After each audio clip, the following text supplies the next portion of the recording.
Good afternoon, good morning, good evening, good night, depending on when you're watching this video.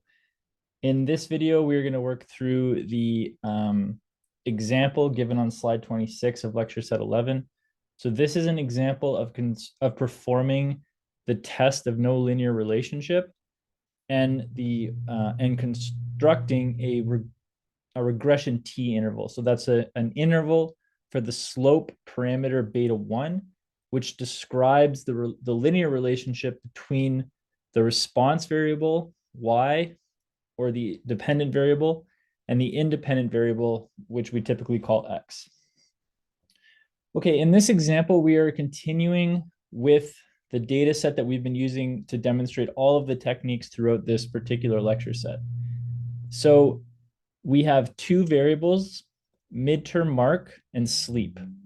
Midterm mark is measured as a percentage based off of a test given the day after we recorded the number of hours a certain person slept.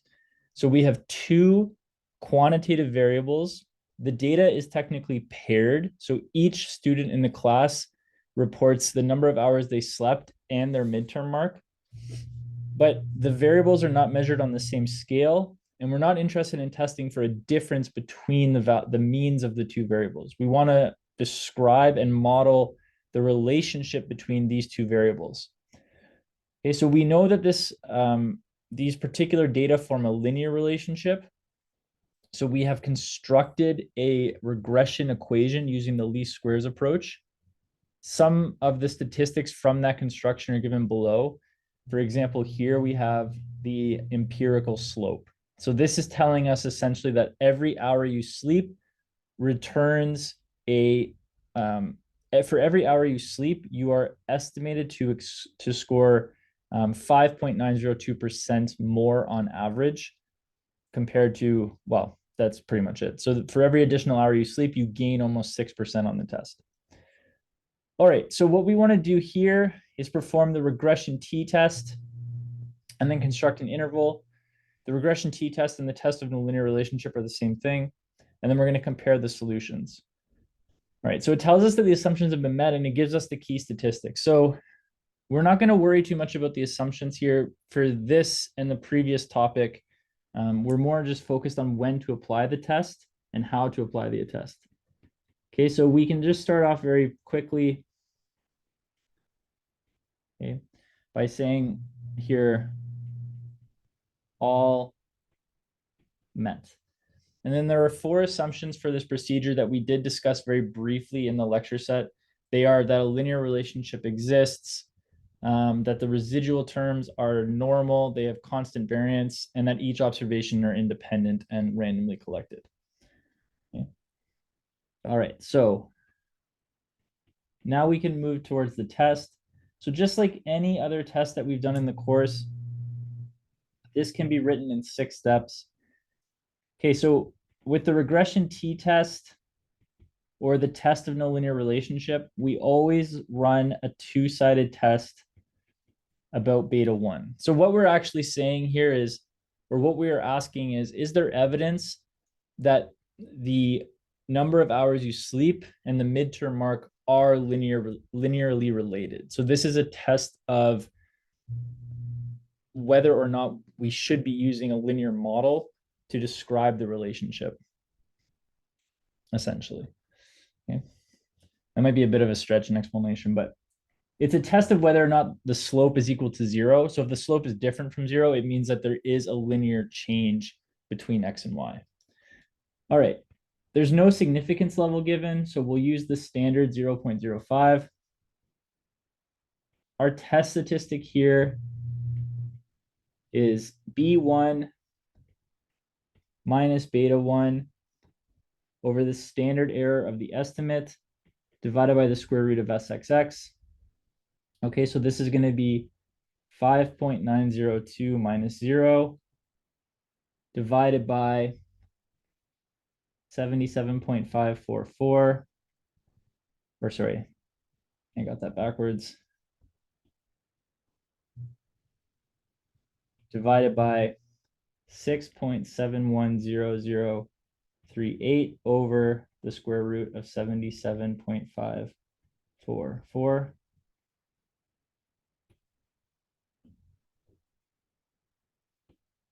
Okay. And that gives us 7.746. All right, so now, as we usually do, we can take a critical value approach or a p-value approach. For regression tests, so in particular the test of no relationship, our degrees of freedom is the number of observations minus 2. In this particular data set, we have 15 observations. So 15 minus 2 is equal to 13. So that's our degree of freedom. This is a t-test. So we are going to be testing using our student t curve. So this is my sketch of the student t curve here. Symmetric curve centered at 0. It's a two-tailed test, right? So we have the does not equal sign in the alternative. So we're going to have two critical values, t alpha over 2 n minus 2, and then the negative of that value down here. Okay, so t alpha over 2 n minus 2. This is a t value on 0.025 and 13. So this is going to be just the negative of that value. All right, so if we go to our student t table, we have 0.025, 13, 2.160. So the critical value for this test is 2.160. Or sorry, the critical values are 2.160 and negative 2.160.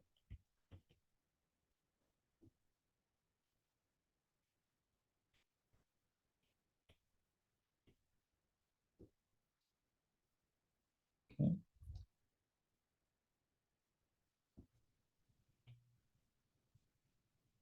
All right, and then our test statistic is 7.75 or 7.746. So you can see that this is well into the upper rejection region. So in this case, we would be rejecting the null. Right.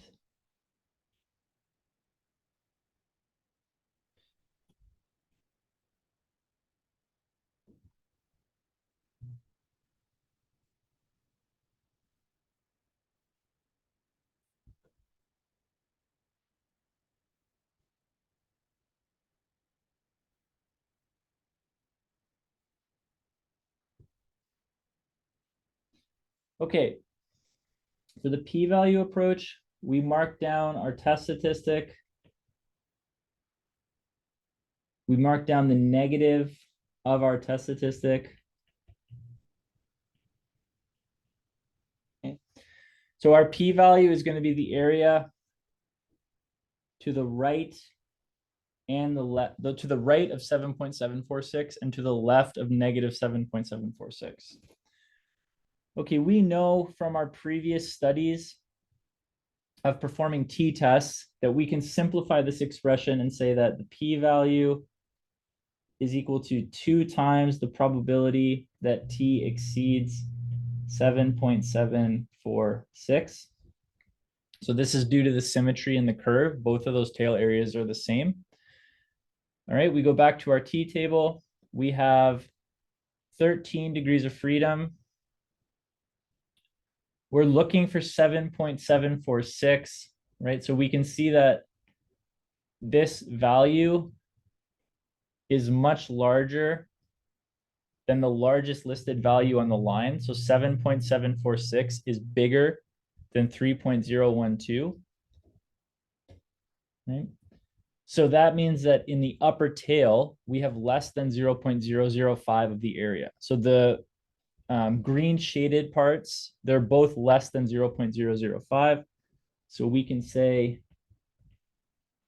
since the probability that t greater than 7.746 is less than 0.005, then the p-value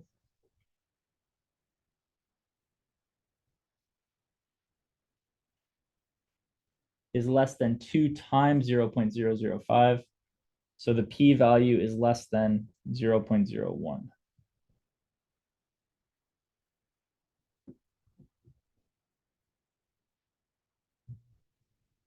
Okay. All right. So then on step 5, for the usual reasons, we're going to reject H naught. So we'll reject H naught because the test statistic is in the rejection region.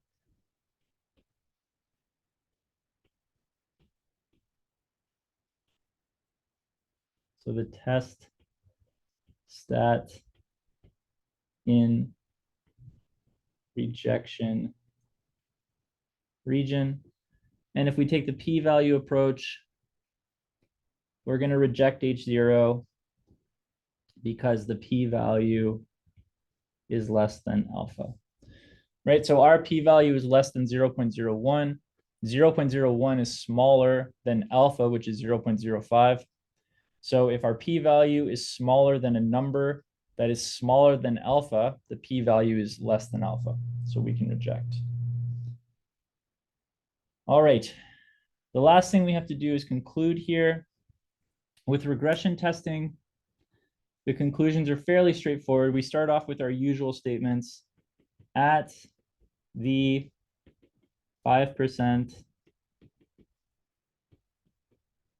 significance level, the data provide sufficient evidence to suggest that there is a linear relationship between the number of hours a student slept the night before the midterm and their corresponding grade. Okay, so by rejecting H naught, we've said that there's evidence that beta 1 is different from 0. So beta 1 being different from 0 means that there is an effect on the grade the student gets based off the number of hours they slept. Okay, so I'm highlighting in this conclusion that we have found evidence that there's a linear relationship, because that's the type of model we're working with, between those two variables. So the number of hours the student slept the night before the test and their corresponding grade on the test. Okay. The second thing we're going to do is compute the confidence interval. So the confidence interval uses the same assumptions as the test. So we know that these have been met because we're told in the question that this is the case. Okay, so we're going to use a 95% interval here. It's not specified, so we can just assume that it's a 95%. That's the standard. Okay, so alpha again will be 0.05. So we're going to have T alpha over 2 degree of freedom. Okay, so this is a regression test. So the degrees of freedom here is going to be n minus 2. So this is T 0.025 and 13, which we've already shown in our confidence interval problem to be 2.160. So we're using the same critical value for the confidence interval that we used for the hypothesis test. So these solutions are going to agree with each other. So we know before we even start the interval that this interval will not contain 0, because we have already rejected the null hypothesis that beta 1 is 0. So we're going to expect this interval to have two bounds that are either positive or negative, but they won't cross 0. And because the slope was positive, we know that the bounds of this interval are actually going to be positive numbers. So we expect an interval that has two positive bounds. given the solution to the previous problem. Okay, so we're going to have B1 plus or minus T alpha over 2, n minus 2, multiplied by the standard error of the estimate over the square root of SXX. So this is going to be 5.902 plus or minus 2.160 multiplied by 6.710038 divided by the square root of 77.544. So this is going to be 5.902 plus or minus 1.645896.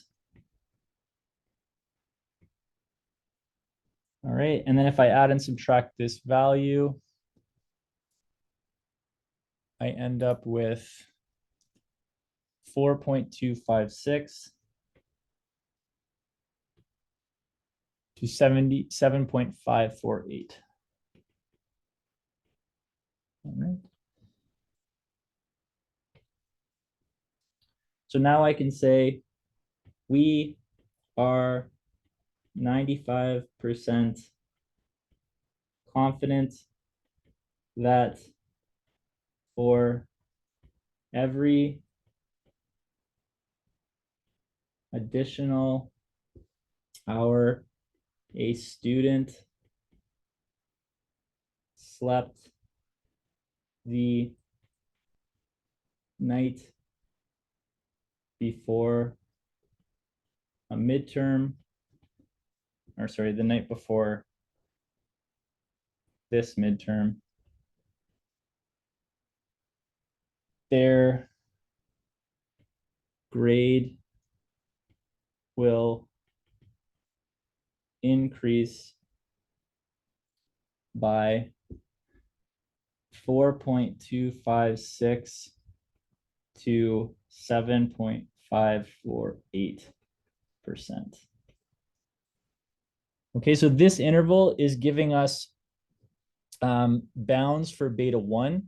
So this is giving us essentially an estimate of the true change in midterm grade based off the number of hours the student slept. So given an additional hour of sleep for each student, this interval is telling us that we would expect your grade to increase by 4.256 to 7.548%. Okay, the last part is just the comparison.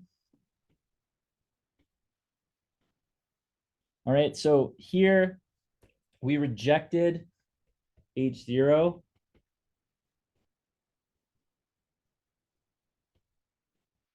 Okay, and then our CI does not contain 0. Right, so therefore the hypothesis test and confidence interval agree. Right, so this is the standard comparison. We rejected H0, so we have evidence that beta 1 is different from 0. We constructed our confidence interval, which does not contain 0. So the interval is, or the hypothesis is telling us that there's evidence that beta 1 is not 0. And the interval is basically saying the same thing. We have evidence that beta 1 is not 0 because it's between two positive numbers. Therefore, the two procedures agree because they both suggest that beta 1 is not 0. All right. As always, if you have any questions, please let me know.